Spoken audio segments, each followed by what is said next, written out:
Hello, Taurus. What's going on, my beautiful Taurians? This is Dr. Leona coming in for your weekly reading for the week of December 1st to the 7th, 2022. Hey, Taurians, you guys are the second house. You are an earth sign. That means that part of your karma is your dharma, your purpose. They're intertwined, usually having to do with family, because the soul of Taurus is always in the second house, even if in your birth chart Taurus is in another house, which happens pretty frequently. Your soul, your purpose will always be connected to your family as well as to the 8th house. You'll always have part of your karmic swing will be connected to family money, family inheritances. You're deep in that role.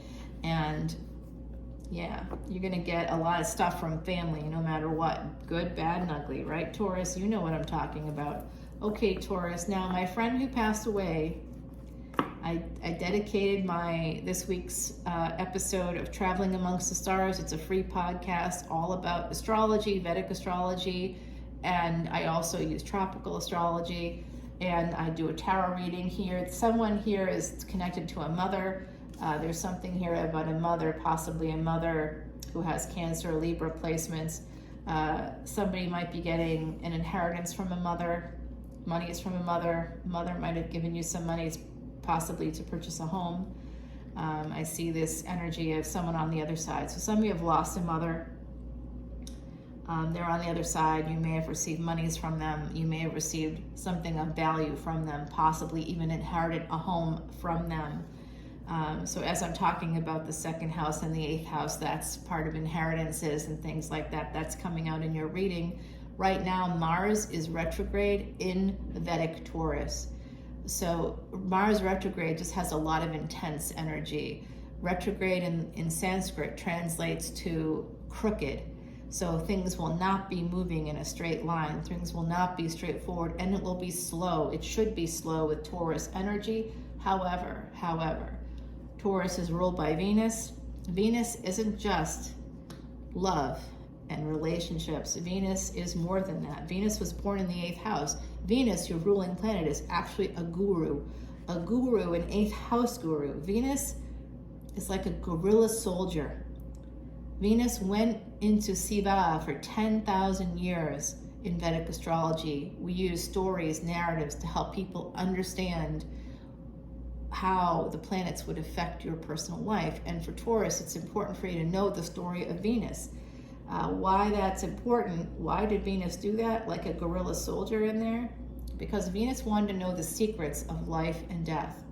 When Venus was born in the 8th house. So even though you're the second house and Venus also was Libra, traditionally the 7th house, although in individual charts it may not be in those spaces, the soul, the energy is always in those spaces. So you always have to check those houses. Even if you have Taurus in the 1st house, some of you could be Taurus ascendants, like my friend who passed away was a Taurus ascendant and had Mars in the 8th house. Aries was their 12th house, and Rahu and Uranus are currently in Aries, in Bharani Nakshatra, ruled by who? Venus, your ruling planet. Mars retrograde in Taurus means who's influencing Mars? Venus. Venus is life and death. It's the guru of life and death. So Venus will teach you a lesson.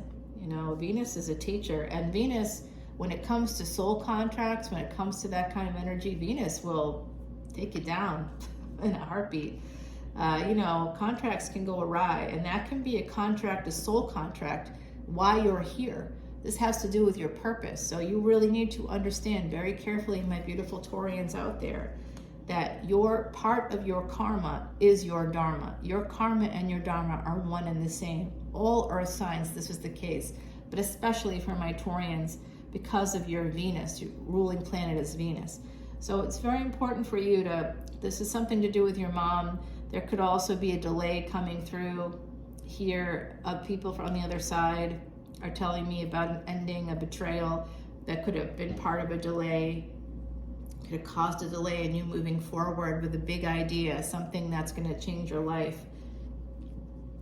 They're also bringing to my attention your choices. Some of you have not made the best choices in love. Some of you may be able to relate to what I'm saying. I see this energy of making permanent choices, and some of you have made some choices that are not great. They're not great when it comes to love, and they have poisoned the well for you in some ways. Some of you hold back when it comes to love. I see that there's some people in the collective that want to move toward a Queen of Cups, but you're taking it slow. Very Taurus-like energy, that's positive. You also want to be homeowners. You want to be married. You want to have this family, or you already do, but you know there's more potential there. You want to have wish fulfillment. 11th house energy. Look for Saturn in your chart, and look for Rahu and Uranus. Right now they are in Aries, okay? So that will affect your first house, your physical life, no matter what your ascendant is, but it will also affect wherever Aries is. If you're a Taurus ascendant, Aries would be the 12th house, the house of loss.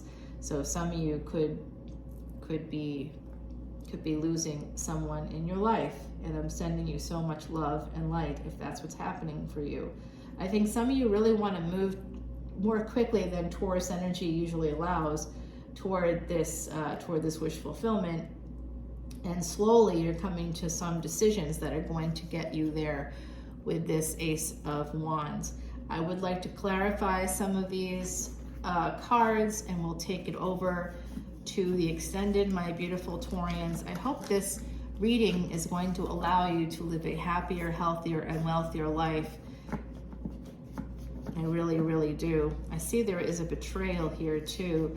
Let me just tell you that when there's a betrayal or an ending, it does have to do with your choices, who you've chosen. So sometimes we have trauma-informed beliefs that affects our thoughts, our feelings, and directly affects our attitude, our actions, and subsequent behaviors.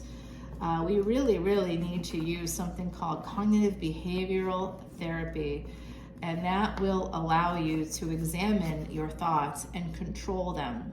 When you can control yourself, your thinking, you're able to move forward more effectively in your life. You're able to make better decisions. You're able to stop cognitive dissonance in its tracks. Cognitive dissonance has you bargaining with yourself.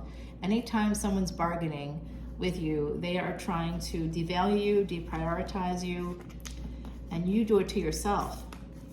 Let's say you know you want to get healthier, but you smoke a pack of cigarettes a day.